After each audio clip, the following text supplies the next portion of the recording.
এই যা প্রচণ্ড গরম পড়েছে, তাতে করে যদি আমরা বেশি মশলাযুক্ত তরকারির চেয়ে একটু হালকা পাতলা অল্প মশলায় বানানো এরকম হালকা ঝোল যদি আমরা খেতে পারি, তাহলে কিন্তু আমাদের পেটটাও যেমন ঠান্ডা থাকে আর শরীরটাও কিন্তু বেশ ভালো থাকে। আর বাচ্চা এবং বৃদ্ধদের জন্য এটা তো একেবারেই উপযুক্ত একটা রেসিপি। নমস্কার, আমি সাধনা আর আপনারা রয়েছেন আমার সাথে আমার চ্যানেল সাধনা হেসেলে। আজকে আমার রেসিপি মাগুর মাছের একদম পাতলা একটা ঝোল। আর এই ঝোলটা একদম নামমাত্র কটা মশলায় কিন্তু বানিয়ে নেব, যাতে করে ঝোলটা একেবারে স্বাস্থ্যকর হয়ে ওঠে। তাহলে চলুন আর দেরি না করে খুব তাড়াতাড়ি করে শুরু করে দেওয়া যাক আজকের রেসিপি মাগুর মাছের ঝোল। মাগুর মাছের ঝোল বানানোর জন্য আমি এখানে নিয়ে নিয়েছি একটা এরকম মাগুর মাছ। একটু বড় সাইজের মাগুর মাছ নিলেই কিন্তু ভালো হয়, তাতে করে ঝোলটা খেতে বেশি ভালো লাগে। মাগুর মাছটাকে আমি ভালো করে ধুয়ে পরিষ্কার করে এইভাবে কেটে নিয়েছি। একটু বেশি করে লবণ দিয়ে ধুলেই কিন্তু খুব ভালোভাবে মাছটা পরিষ্কার করে ধোয়া হয়ে যায়। দেখুন, এইরকম মিডিয়াম মাপ করে আমি পিস পিস করে কেটে নিয়েছি। এখানে আমার মোট 6 পিস মাছ কিন্তু হয়েছে। মাছটার ওজন ছিল 400 গ্রাম মতো। এবার আমি 1 চামচ লবণ দিয়ে দিচ্ছি, আর দিয়ে দিচ্ছি 2 চামচ মতো হলুদ গুঁড়ো, আর দিয়ে দিচ্ছি 2 চামচ সর্ষের তেল।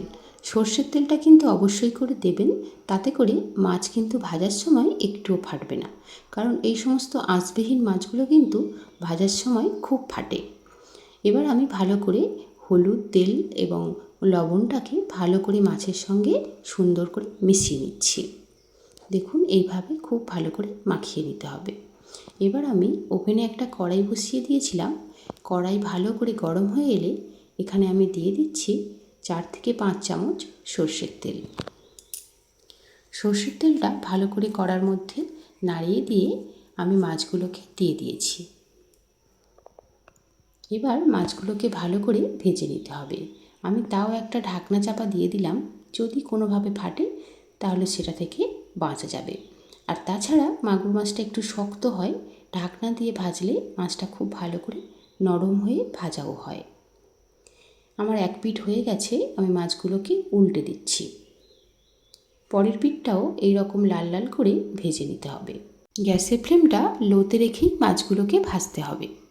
দেখুন, এই রকম যখন মাছের গায়ে কালার চলে আসবে, তখনই মাছগুলোকে আমি তুলে নিচ্ছি।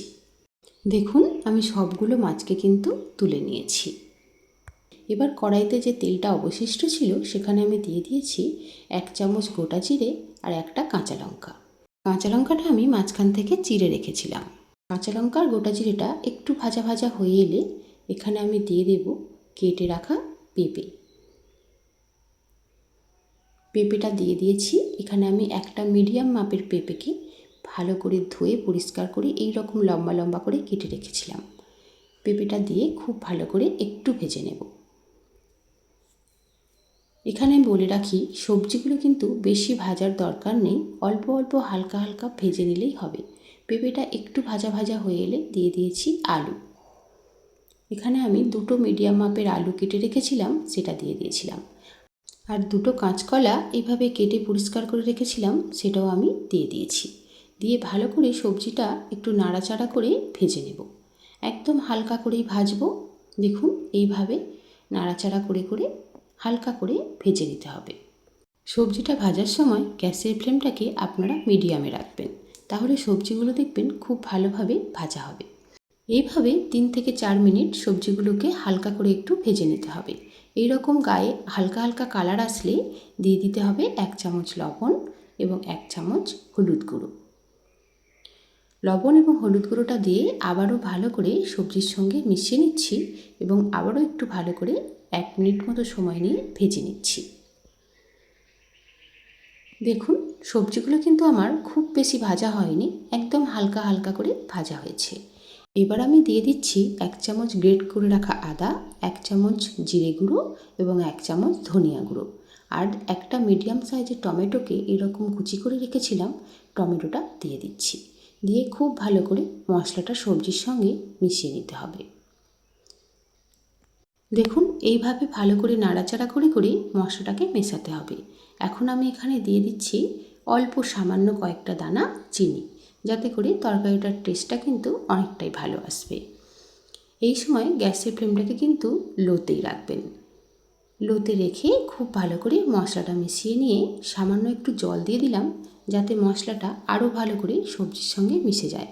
এখন একটা ঢাকনা চাপা দিয়ে আমি 1 থেকে 2 মিনিট মশলাটাকে একটু কষিয়ে নেব, যাতে করে টমেটোটা নরম হয়ে যায়। 1 থেকে 2 মিনিট পরে চলে এলাম। দেখুন টমেটোটা একেবারেই গলে গেছে এবং মশলাটা খুব ভালো করে সবজির সঙ্গে কিন্তু মিশে গেছে। এখন আমি খুব ভালো করে নাড়াচাড়া করে আরও একটু ভালো করে মিশিয়ে নিচ্ছি। আরও 1 থেকে 2 মিনিট এইভাবে কষিয়ে নেওয়ার পর আমি এখানে দিয়ে দেব পরিমাণ মতো জল। এই ঝোলটা যেহেতু একটু পাতলা পাতলাই হয়, তাই জলের পরিমাণটা কিন্তু একটু বেশি পরিমাণে দিতে হবে। জলটাকে দিয়ে আমি খুব ভালো করে আরেকবার নাড়িয়ে দিলাম। এইভাবে ভালো করে নাড়াচাড়া করে দিয়ে ভালো করে মশলাটা মিশিয়ে দিলাম। এবার আমি একটা ঢাকনা চাপা দিয়ে দিলাম। ঢাকনাটা চাপা দিয়ে আমি ঝোলটা ফুটে ওঠা পর্যন্ত অপেক্ষা করব। দেখুন ঢাকনা খুলে নিয়েছি, ঝোলটা আমার ফুটে উঠেছে। এইভাবে ঝোল যখন টকবক করে ফুটতে শুরু করবে, তখন দিয়ে দিতে হবে ভেজে রাখা মাছগুলোকে। আমি ভেজে রাখা মাছগুলোকে দিয়ে দিলাম, দিয়ে ভালো করে নাড়াচাড়া করে মাছগুলোকে কিন্তু ঝোলের সঙ্গে মিশিয়ে দিচ্ছি। দেখুন এইভাবে মাছগুলোকে ঝোলের সঙ্গে মিশিয়ে দিতে হবে। দিয়ে আমি আবারও ঢাকনা চাপা দিয়ে দিলাম এবং এইভাবে ঢাকনা চাপা দিয়ে আমি লো ফ্লেমে আরও 10 মিনিট মতো ফুটিয়ে নেব, যাতে করে মাছের ফ্লেভারটা ঝোলের সঙ্গে একেবারেই মিশে যায়। মাগুর মাছের কিন্তু আলাদা একটা ফ্লেভার আছে, সেটা ঝোলের সঙ্গে মিশে গেলে কিন্তু ঝোলটার টেস্টটা কিন্তু একদম অন্যরকম হয়ে যায় এবং একেবারে টেস্টি একটা হালকা পাতলা ঝোল তৈরি হয়। দেখুন আমার আলু এবং বাকি সবজিগুলো সবই নরম হয়ে গেছে আর ঝোলটা কিন্তু আমার রেডি হয়ে গেছে।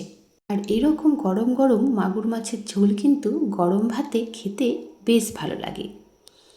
আপনারাও কিন্তু এই গরমে এইরকম অল্প নামমাত্র কটা মশলায় হালকা পাতলা এরকম ঝোল বাড়িতে বানিয়ে খেতে পারেন। তাতে করে আপনাদের শরীর এবং পেট দুটোই কিন্তু সুস্থ থাকবে। আশা করছি রেসিপিটা আপনাদের খুবই ভালো লেগেছে। রেসিপিটা আপনাদের কেমন লাগলো অবশ্যই আমাকে কমেন্ট করে জানাবেন। আর যদি ভালো লেগে থাকে একটা লাইক করে দেবেন। আর আপনি যদি আমার চ্যানেলে প্রথম হয়ে থাকেন, তাহলে চ্যানেলটিকে সাবস্ক্রাইব করার অনুরোধ রইল এবং পাশে থাকা বেল বাটনটিকে অবশ্যই করে প্রেস করে দেবেন, যাতে আমি যখনই এরকম নতুন ভিডিও দেব আপনি সাথে সাথেই সেটা আপনার নোটিফিকেশানে পেয়ে যান। ধন্যবাদ। আজ এই পর্যন্তই। দেখা হচ্ছে আবার কোনো একটা নতুন রেসিপি নিয়ে। ততদিন খুব ভালো থাকবেন এবং সুস্থ থাকবেন।